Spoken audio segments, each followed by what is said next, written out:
And I believe we are live once again with my good friend Larry Johnson. People that are watching us now, please remember to like, share, subscribe this video, share and subscribe also to sonar21.com, which is Larry's invaluable blog spot. I don't like to call it a blog spot, it's a Yeah. news outlet. It's a fantastic article place. Yeah. And yeah, be a member. Be a member. Imagine that something happened on the screen and you become member to the channel, and also on countercurrents.com. Countercurrents at YouTube, sorry, not countercurrents.com. Larry, my good friend, how are you doing today? Bom dia. O dia tá lindo. O dia está lindo. And Yeah. hot. Yeah. Good day. Yeah. Beautiful day. Yeah, it's nice. So you're now experiencing 9 degrees Celsius, right? Which is Yeah. I mean, cold for Florida. the United States is getting really crushed with some cold, and it's made its way all the way to Florida.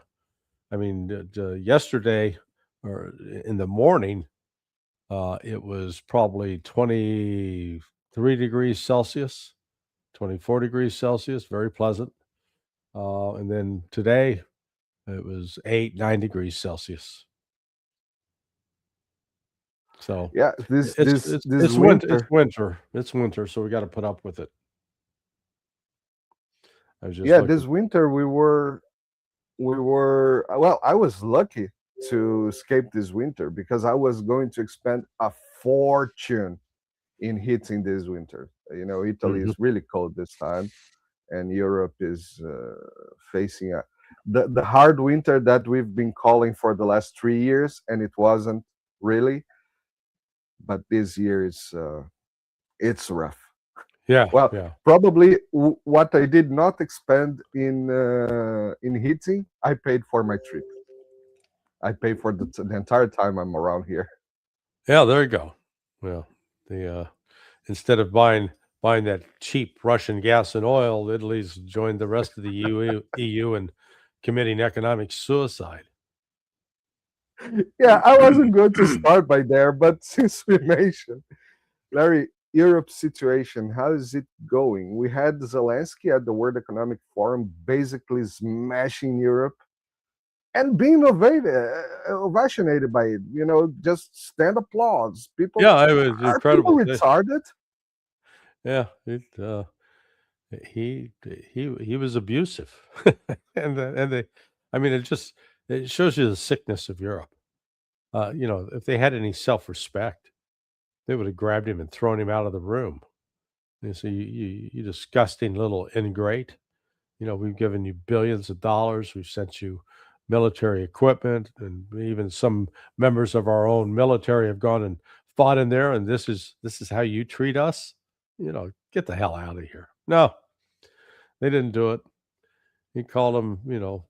He basically his message was, "You're a bunch of disgusting bastards," and the Europeans go, "Yay! Yeah, we are, aren't we?"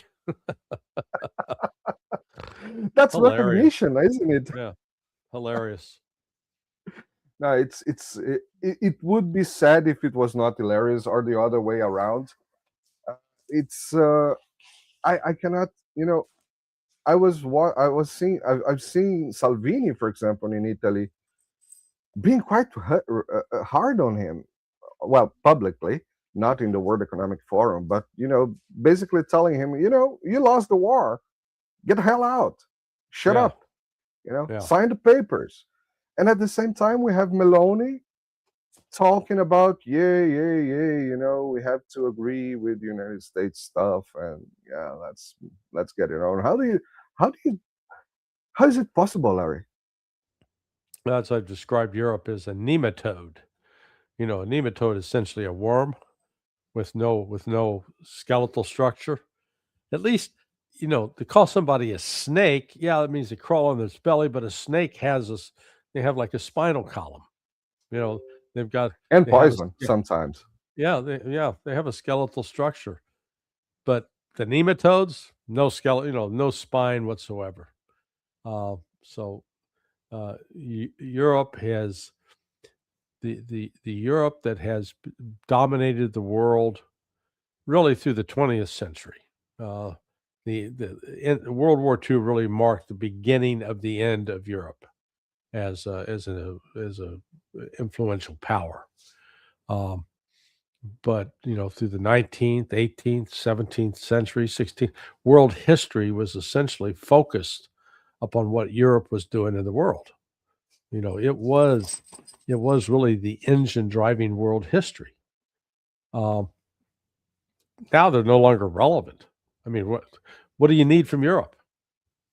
A BMW, they're nice cars, but some Parmesan cheese, yeah, okay, Italy can provide that. I like that.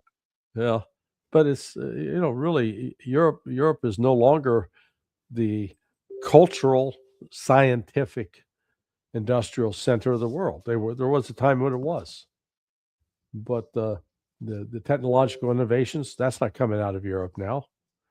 And where Einstein, you had this entire group of physicists that in the late 1800s going into the early 1900s were changing the world of physics. Again, that was coming out of Europe. That wasn't coming out of the United States or out of China. But that's gone now. It's over.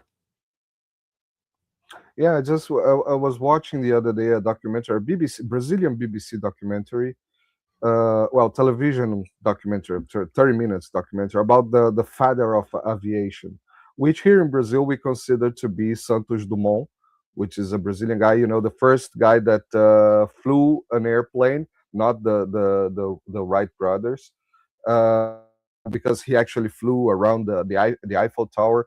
And it's interesting, this documentary, because it kind of puts in perspective, but actually there was a huge movement around the planet to build airplanes, but this movement was focused in Paris because that was the place where the money was, where the investment was. So everybody, including Santos Dumont, the Brazilian guy, who was from who died here in Rio de Janeiro, actually Petrópolis, which is a hill city here in Rio de Janeiro.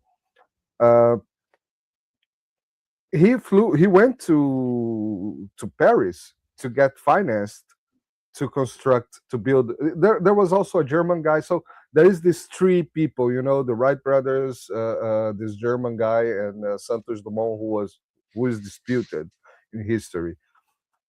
Now there's no money there. There's no investment in development. The other day I was talking to someone about the chip industries. The best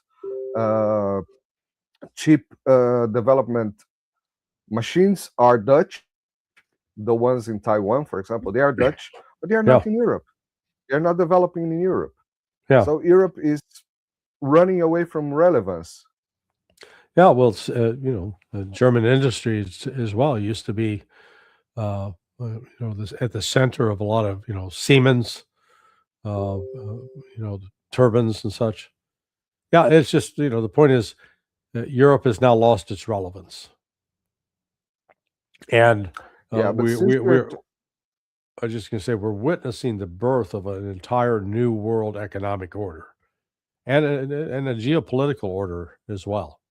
And, those who've been in charge, they don't like no longer being in charge.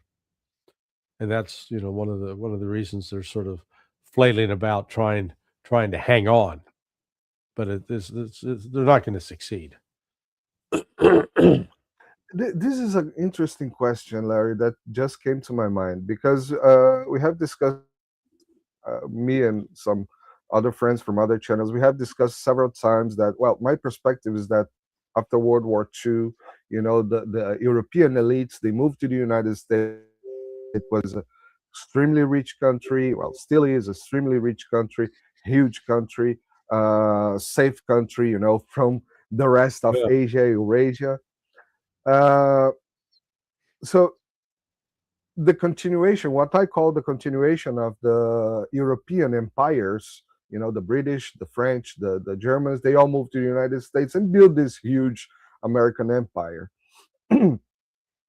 Now the world is becoming smaller because they cannot go exactly to China. Although the elites move to China to produce, they cannot really go to China to, manage the world, to have the power of influence that they have, because the Chinese, they have some very strict rules in the country.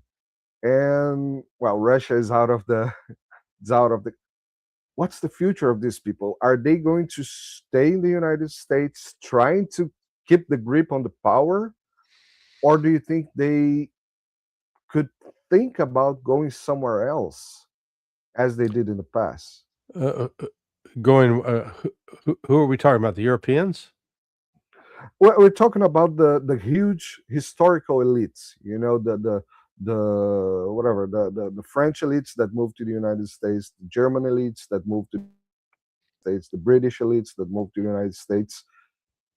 They have nowhere else to go, and the United States is also losing its grip of power, I would say. I'm not sure that the elites have actually physically moved here. I'm really not aware of that. I mean, we got Prince Harry with Meghan Markle, but that's not elite. Yeah, well, they're elite in their own little world. Look, what is taking place right now is up until 1972, the world was governed by the gold standard, and the U.S. dollar was backed by gold. So then it's the old golden rule: those with the gold get to make the rules. 1972, the value of gold was decoupled from the U.S. dollar. The U.S. dollar then became it was treated like gold, and countries around the world would buy U.S. Treasury bills, as a way of lending money to the United States to finance its growth.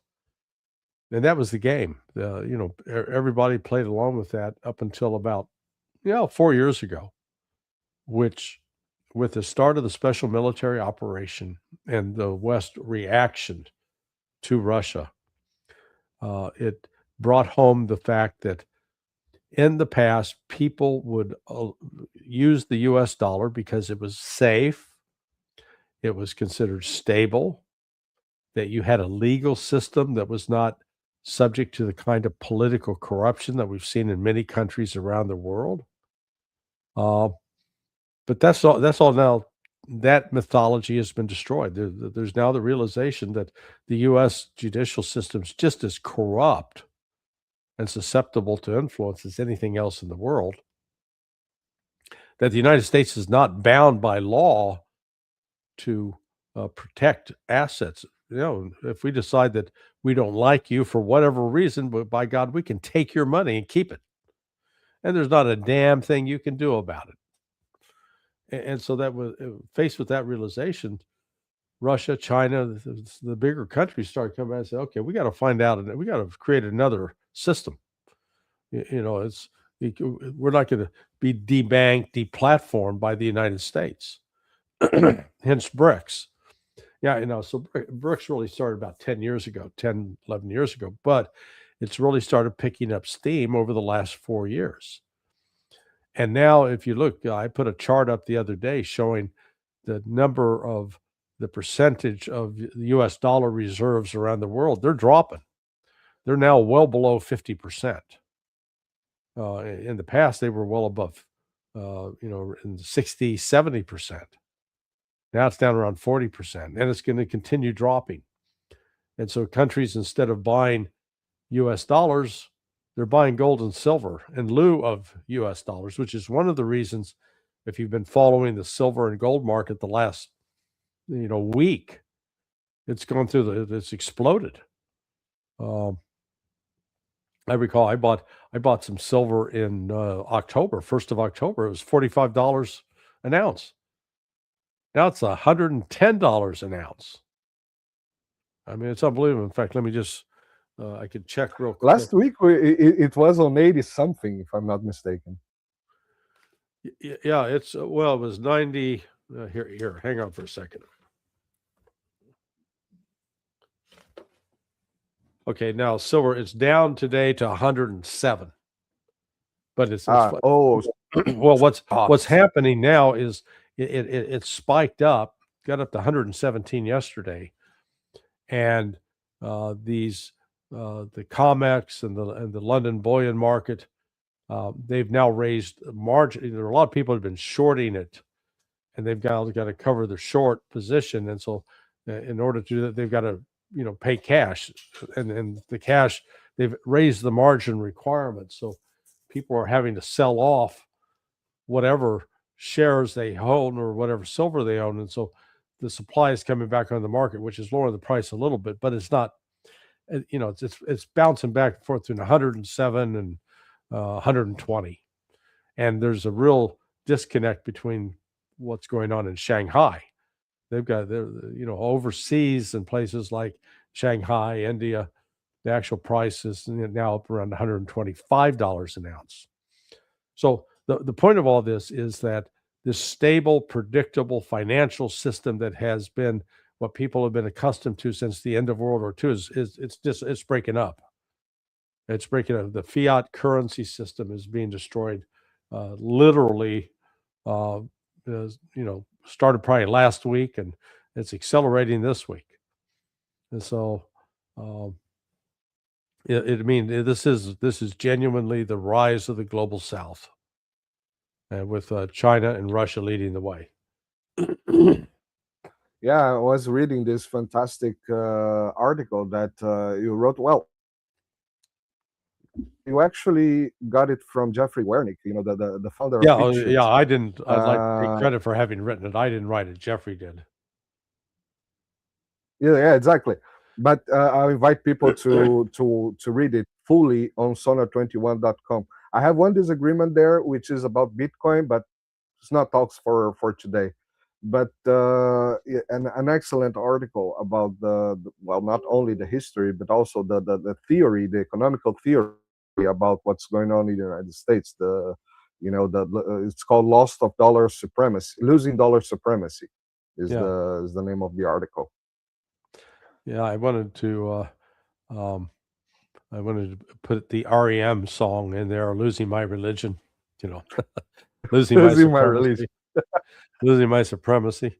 No, it is to be, for the U.S. to be the reserve currency, the thing that people want to use as a way to carry out international economic transactions, means that it's not viewed as a political tool or a club where it's used to punish other countries, and that it is that the U.S. is predictable and stable. That and right now with Donald Trump, good God, stable.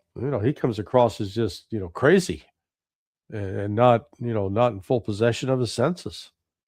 And so you're saying, how can we trust him?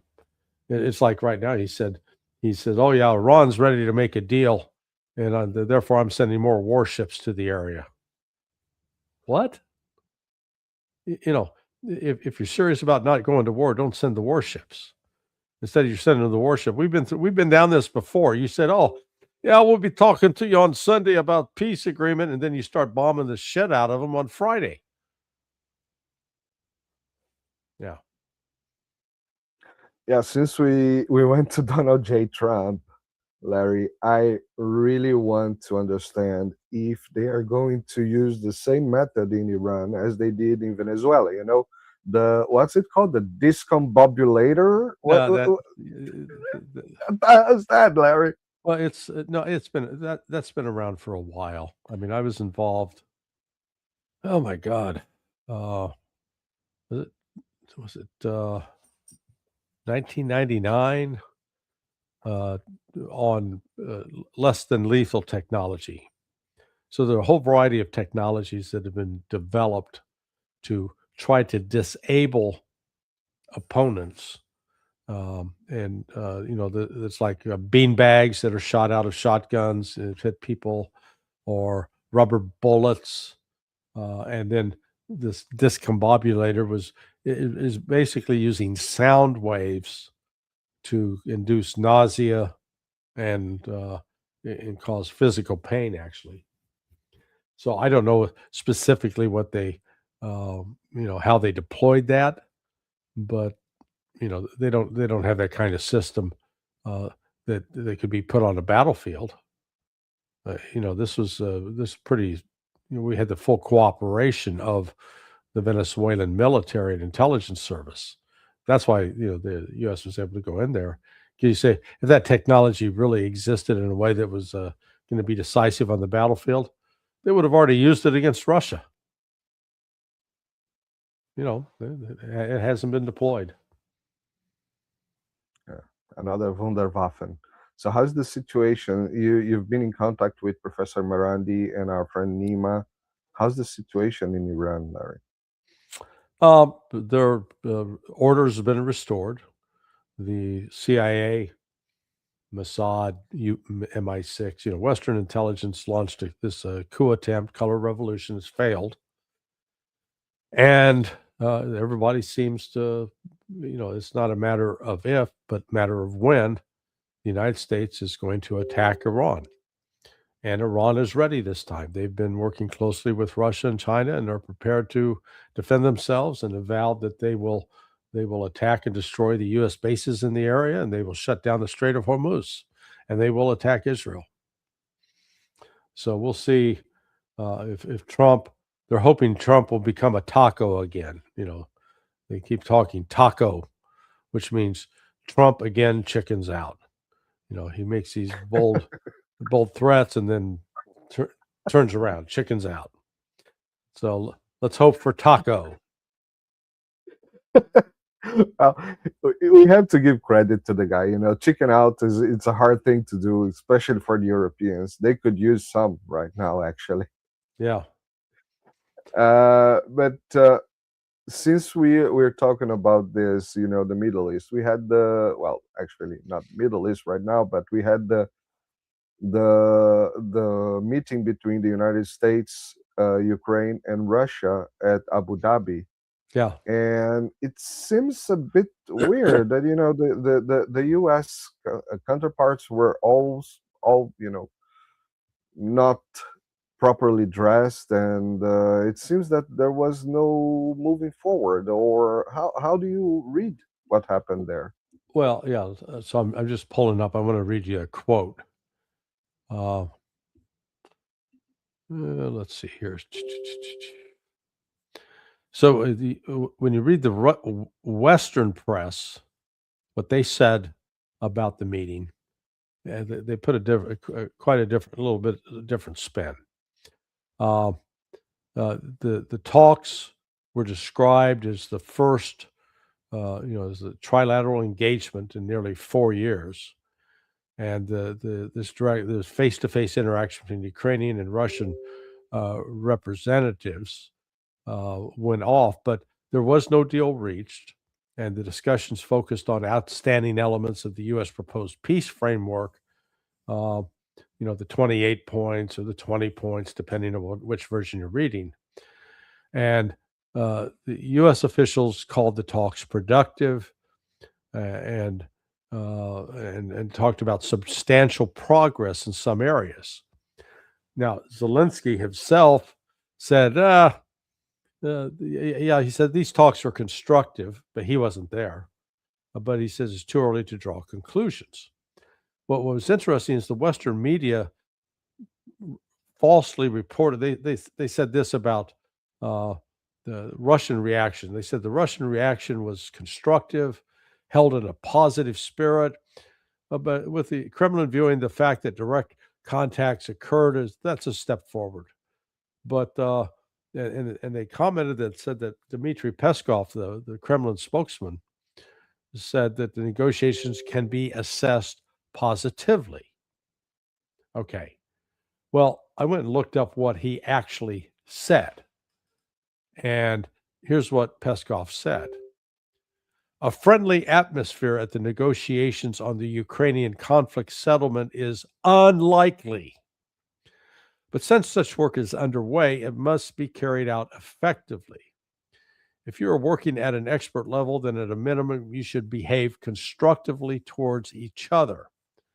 I would not say that there was a friendly atmosphere, as this is unlikely at this stage of the talks. However, if we are aiming to achieve results through negotiations, we need to communicate constructively with each other. All right? So nothing was accomplished, bottom line. And there was a big notice as I read this. There is a big notice that, well, if you want to talk to us, you need to be constructive, which I understand as the other parts were not as constructive or as willing to be constructive as the Russian part. Right. That would be my reading of the sentence. A lot of double negatives, things that really mess with people's mind. Perhaps the media did, the Western media did not pick the tricks on the sentence. I'm not sure they are very well literate anyway. There's a propaganda. There's a propaganda effort, and really the biggest problem is that the West doesn't listen to what the Russians say, and they don't recognize that the Russians are, they're not being coy and they're not being speaking in code. It's just when Russia says, "Look, we're not giving up the new territories that we've incorporated into Russia." So Zaporizhia, Kherson, Donetsk, Luhansk, there's nothing to negotiate there. There's nothing to talk about. If you believe that somehow we're going to say, okay, well, we're not going to take all of that. No, that's not what Russia says. Russia says the exact opposite. Those territories, including Crimea, are now permanently part of Russia and the Russian Federation. And the West just refuses to accept that.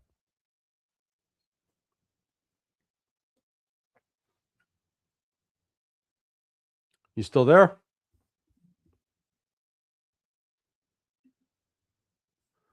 Hello. Yeah, I kind of lost you for a couple of seconds. So okay. you were saying, actually, I got you to, well, let's talk about the Donbass, for example, or Zaporizhia. There's nothing to talk about. Yeah, there's And nothing that's to it. talk about. Just There's saying, nothing. The West still labors under the false impression that it can compel or reach a deal with the Russians that they'll give up this territory that they've incorporated into the Russian Federation, and they won't. That's not going to happen. Yeah. I think it's worth quoting what Yves Smith and Alexander Mercury's always quote this from Yves Smith, Naked Capitalism, where she says that the West spends a hell lot of time discussing among each other, but not accessing the other side's wills or demands. And when they come to negotiation table, they have everything ready to be denied by the other side, basically. Right. So, yeah. Well, I reject that. Right. Well, Larry, I would like to jump to which was supposed to be the main point of today, which was supposed to be the first point of today, which is the United States of North America, Larry. And we had this week the second incident, fatal incident by the Homeland Security Forces, with the guy, I forgot his name. Alex Pretty. Alex Pretty, exactly. After a couple of weeks ago, where a lady was shot inside her car by trying to, just move away from the. Well, it wasn't running over. In that case, it wasn't quite that cut and dried. I mean, her name was Renee Good. She accelerated her car towards a border patrol officer, and he shot through the front of the windshield, killed her. So she was not without fault. It wasn't as egregious as what happened on Friday to Alex Pretty, because there, you can make the case with Renee Good that she was driving at the agent. Now, I think he could have easily gotten out of the way and didn't have to shoot. I'm not saying that he, but you can justify they will legally justify that shooting because of, she was accelerating toward in the direction of that officer. In the case of Alex Pretty, there is no justification at all for his murder. This was murder. This was at a minimum manslaughter. And yet what's so despicable is that Homeland Security and the White House and Kash Patel, that despicable person, came out and they blamed the victim. And they lied. They claimed that he had a weapon that was threatening the Border Patrol officers. He was carrying a concealed firearm, a pistol, which he was legally entitled to do. He had a concealed carry license in Minnesota. And so, he can carry that in a public area where he was. At no time, was he protesting? Yes. Did he holler and say some hurtful things to the Border Patrol? I have no idea on that. We don't see that.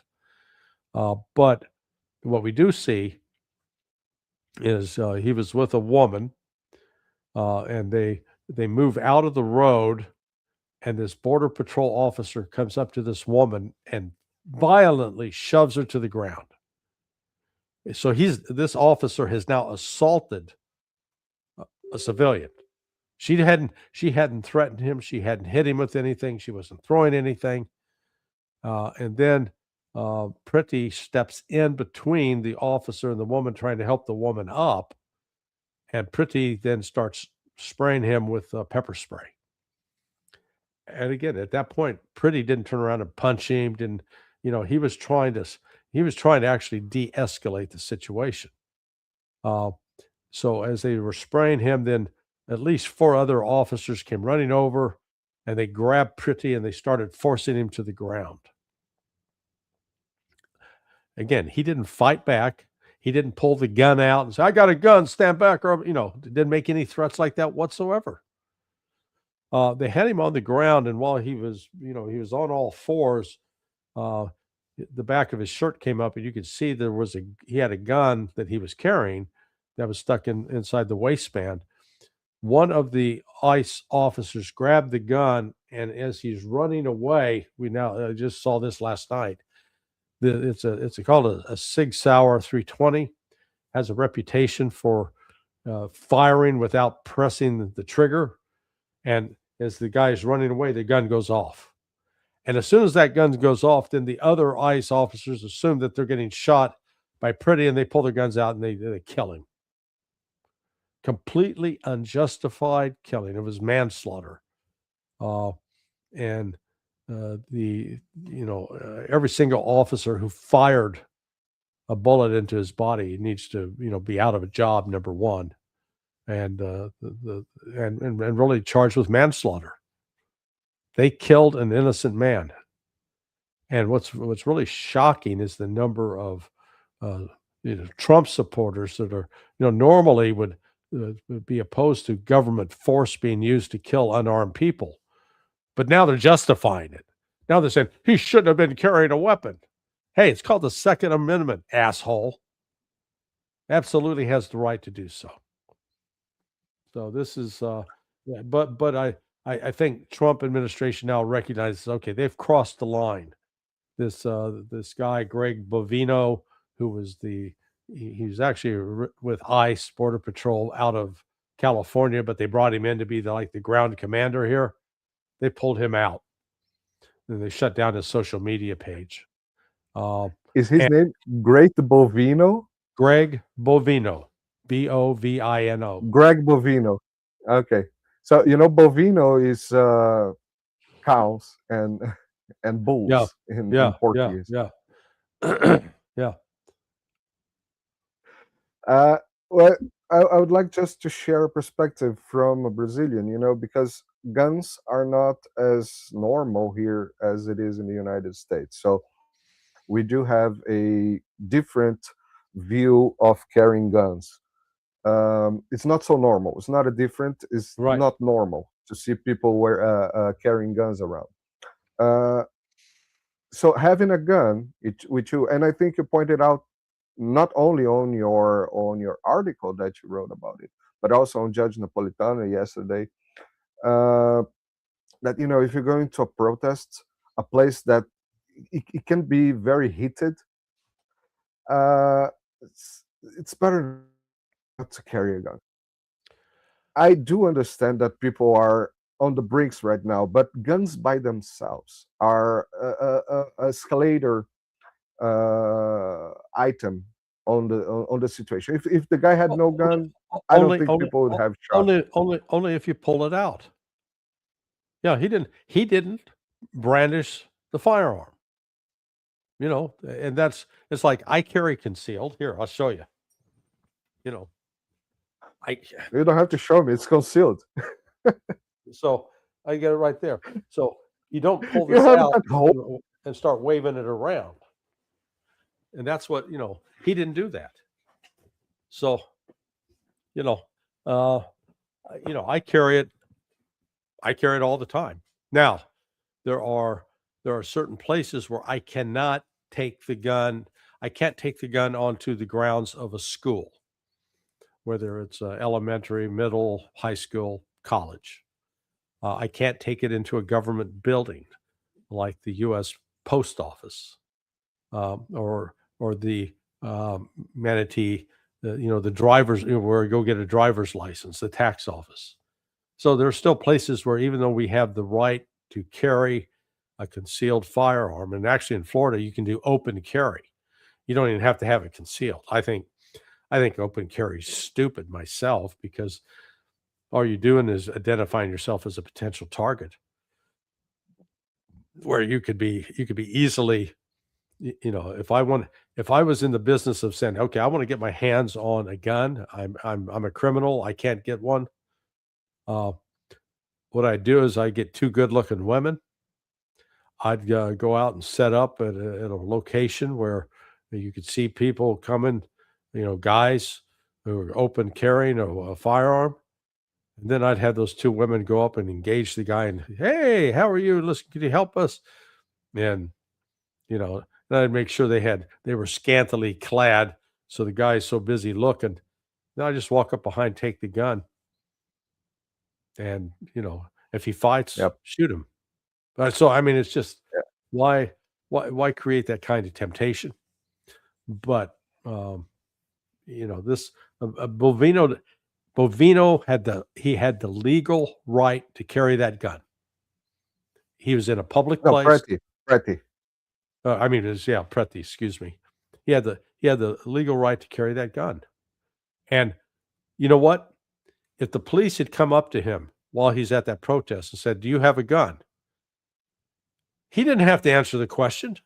No, you don't have. Police don't have the right, unless you are suspected of having committed a crime and are a target of investigation. Police have no right to demand that you give up, identify yourself. I mean, that has been upheld under the U.S. Constitution. A lot of people don't understand that. And there are multiple videos. This guy named John Bryant, has a channel called The Civil Rights Attorney. He's got several videos up showing people that have been stopped by police and police demanding they identify themselves. If you're pulled over for speeding, yes, you have to provide license, registration, insurance information.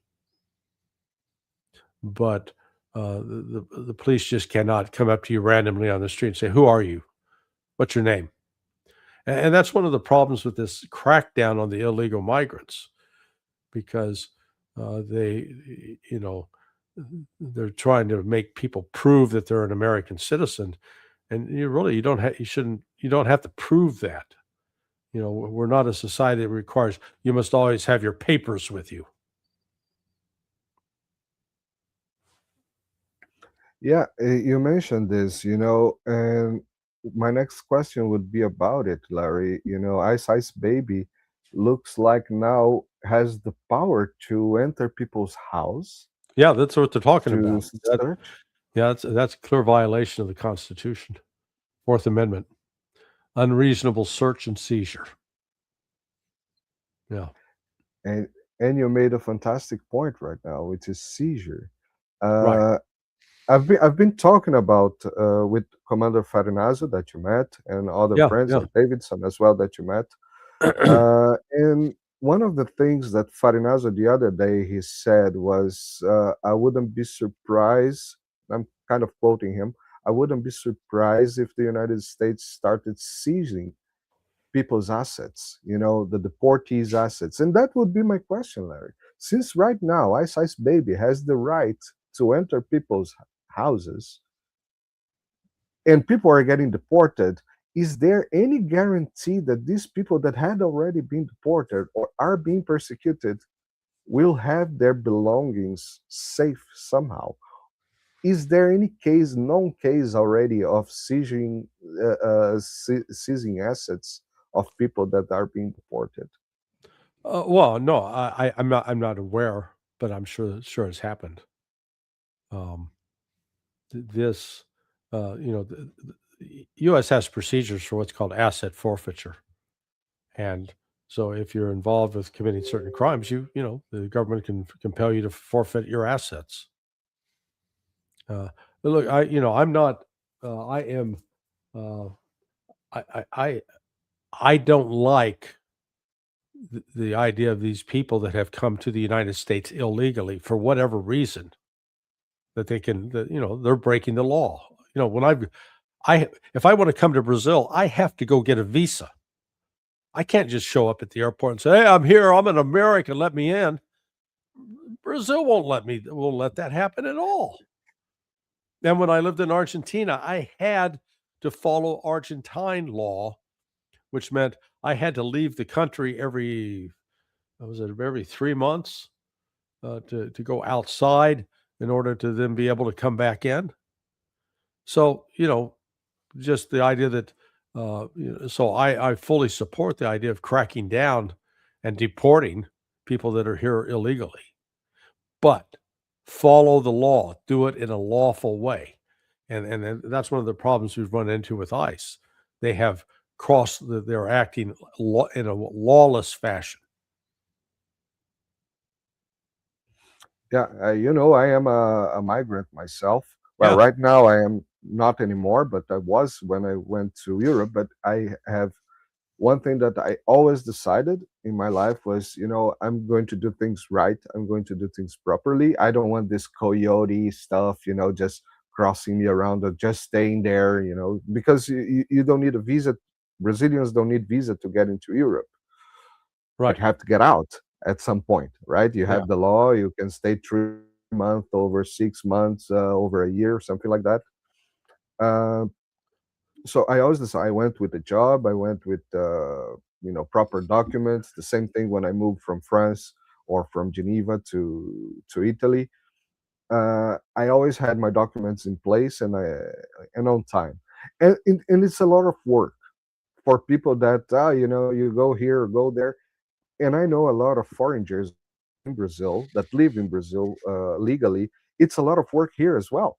As Yeah. you Yeah. said, when you were living in Argentina, although you were American, which have some privileges around, but you always have the rules, and you have to be inside the rules of the countries. Right. And as I mean, myself, I do not agree with illegal, flooding illegal immigration. If someone's coming to positively move your society, is something, just moving in and doing things against the law, and being illegal immigrant is already against the law. right. Right. That's a bad start. Larry, I have one last thing that I would like to comment or ask you, and I'll let you get the hell out of here. Yeah, because I got All a these one things. o'clock appointment I got to hit here.